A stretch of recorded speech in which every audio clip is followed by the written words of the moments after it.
Hey, what's going on YouTube? BD Kane 721. Happy Thursday morning. Hope everybody's doing well. Weekend is almost here. So I am trying to knock out one more video before the weekend. And as I mentioned in my last video, I'm trying to do more videos of showing parts of my collection. Since I'm right now in a little bit of a lull in acquiring cards for the collection, just because of National coming up in a couple months. So really trying to have a little bit of fun and also showing all of you out there what is truly in my collection. Stuff that I talk about all the time. I want to kind of show a little bit of it. So today I brought in one of my completed numbered refractor sets. For any of you that don't know or need to be reminded, my primary goal every year is to collect one numbered refractor set in total. Sometimes I do more than one, but the last few years it's really just been one set a year, mainly because of cost and difficulty to acquire the cards. So I go back to 2011 when I started doing this. This set in front of you is a completed 2012 blue set from Topps Chrome. This is what the card looks like. This is card number 1 in the set, Tim Lincecum. And you can see card number there. The print run is right underneath the card number, and these are numbered out of 199. So every card in this set that you see here in front of you are all numbered out of 199, and there's 220 of them. Some of you out there might be asking, why do you have all those cards in top loaders? Why not show it in put them in a binder and you can show it off a lot more easily? And that is true. That is 100% true. It's something I've been struggling with for a while now, whether or not to put all of my sets into binders. I have a little bit of a difficulty with it, mainly because some of the cards in these sets are pretty valuable, and putting them in binders does bother me a little bit, in the sense that they could get damaged rather than being in these top loaders, which are, you know, for what they are, they do a pretty good job of protecting the cards for the way I store them. But anyway, for right now, they're still all in top loaders. So that's what you're seeing in front of you. So what I'm going to do right now is just go through the set. You know, this set, there's quite a bit of good cards in this set, good players. I went through it before I went on camera here to see how many Hall of Famers there are. According to my calculation, right now there's only 7 true Hall of Famers, players that are already in the Hall of Fame. I see there's about 15 or so players that are potential Hall of Famers. Players who've already retired, like Miguel Cabrera, for example. He's going to be a Hall of Famer. He's still in the potential Hall of Fame category, but he'll definitely get there. But there's about 15 of them. So it's quite a good set. It's the first set of Topps Chrome that has Mike Trout's card. And that'll be an interesting conversation when I get to it, because you'll see why when you see the card. And then the highlighted rookie card of this set is Bryce Harper. And I do have that, obviously, so I'll be able to show you what that looks like when I get there. A lot of great players in this set. Here's, you know, a good example of that. David Ortiz, he's a current Hall of Famer, I believe. John Lester, very good pitcher. Let's see, who else? Justin Upton, definitely a good player. Ian Kennedy had a good career. Here's Jason Hayward, who's still playing. Ian Kinsler had a really good career. Right here is CC Sabathia, who I would think is a potential Hall of Famer. Same with J-Roll. Jimmy Rollins. Freddie Freeman, definite Hall of Fame potential there. Dustin Pedroia, great player, got cut short with injuries. Buster Posey, more than likely going to be in the Hall. Chase Utley has a good chance, I think, eventually getting in there. Roy Halladay, who I believe is a Hall of Fame player. And feel free down in the comments to correct me if I'm wrong. I just went through this real quickly just to see what players are here. Here's Giancarlo Stanton as a Marlin. Aroldis Chapman, Goldschmidt, Cole Hamels, excellent pitcher. Andrew McCutchen, not sure he's a Hall of Fame on the Hall of Fame track or not. Joey Votto, David Wright.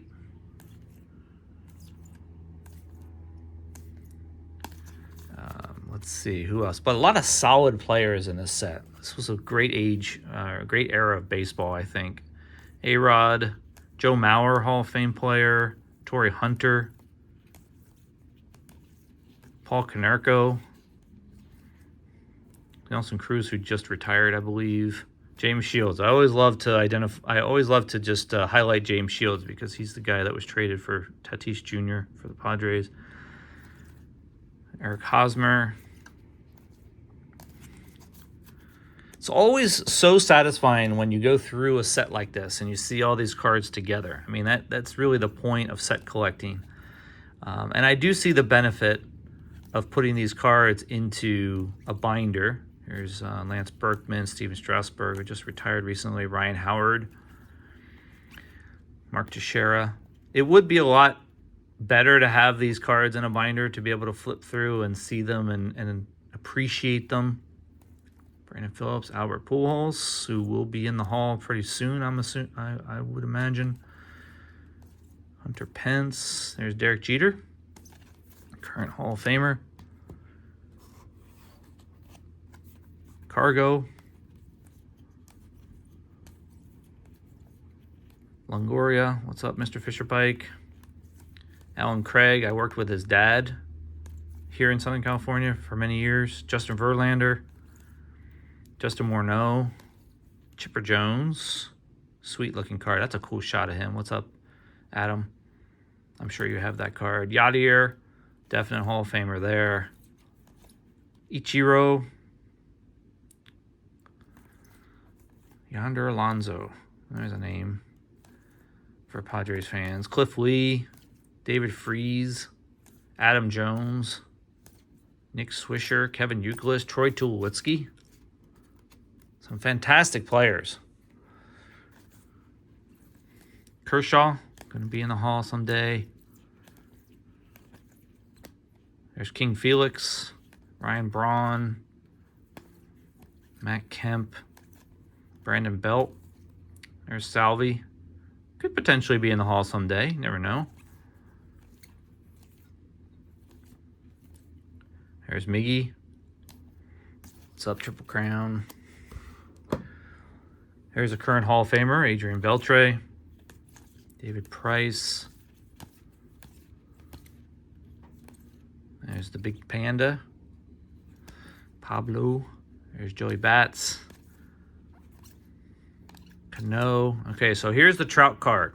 Now, I wanted to just stop and talk about this for a second because this shows, I think, all of you out there what I was doing back in the early days of my collecting. You can see how grossly off-center this card is. It's very, very off-center from left to right, and just a touch maybe top to bottom, but mainly left to right. Back in the day, this card wasn't too hard to find when Topps Chrome came out in 2012. I know his career was just getting off the ground. He was starting to do some great things. I mean, in 2011, he only played 40 games for the Angels. 5 homers, 16 RBI. So he wasn't on everybody's radar back then as much as he is now or has been in the last 10 years. So I just found the card and acquired it. I didn't really think too much about condition. I didn't really think too much about grading because back then grading wasn't that important to me. It probably wasn't that important to most collectors, even in 2012, like it is today. So yes, if I could go back in time, I would have tried to find a better copy of this, but I'm still happy to have it. It's why I haven't graded it to this point, just because of the condition it's in. What's funny about this card to me is that I have the black version too. I don't have the black set complete, but I have the black version of this, and it's almost exactly the same as far as its centering. So I have a very similar copy in the black version. So it is what it is. I've thought about upgrading it over the years, but I've never pulled the trigger on it. There's Mariano Rivera, Hall of Famer, Yu Darvish rookie card. So that's the story on that card. One thing that's interesting about Topps Chrome back in these days, is that they always kept the rookie cards together in the checklist. So once you see the first one, which was Yu Darvish here, card number 151, now you're going to see a run of all the rookie cards that are in the set. Sometimes they have them scattered throughout the set, but in this set they have them all together. But there's really only one rookie card in here that you want. There were a couple of other rookie cards, like the Yu Darvish card, that people were searching for high and low. But there's really only one in here that made a lot of sense at the time.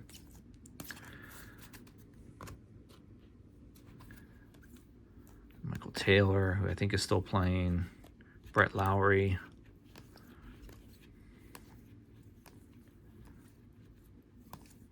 Cespedes was a big rookie card chase back then. His career really fizzled out not that long ago. Simmons was a decent player for the Braves for a while. I think he was a very excellent defensive player, if I remember correctly. Some Japanese players as well. Drew Smiley, I think, might still be pitching. I'm not sure. And then there's the big one. So this is the only card right now that I'm considering grading out of this set, and that's the Bryce Harper rookie card. This card looks fantastic. If I'm going to be super critical about it, it's probably a little off-center, but everything else is looking really sharp. I forget how I got this card back in the day. I'm sure I bought it somewhere. I did not pull it. But I'm happy that that card is well-centered and will grade well. All right, and then back onto the veteran guys at the end here. Encarnacion, Andre Ethier, Carlos Beltran, Carlos Ruiz, Jake Peavy, Chris Sale, Derek Lowe. And finishing off the set is card number 220, Omar Infante. Card number 220. So that's it, guys. That's the set of 2012 Topps Chrome Blue. And what's involved, or what's included in that set, right now they sit in my top loaders in this shoebox over here, but someday I'll probably get it into a binder. Hope you enjoyed that. Sorry for the long video. I know these videos are always going to go a little longer than I normally do, just because I want to try to show each card as much as possible and talk about the set. And someday I will do another one of these with another set in my collection. So I hope you enjoyed that, and I will talk to you guys soon. See ya.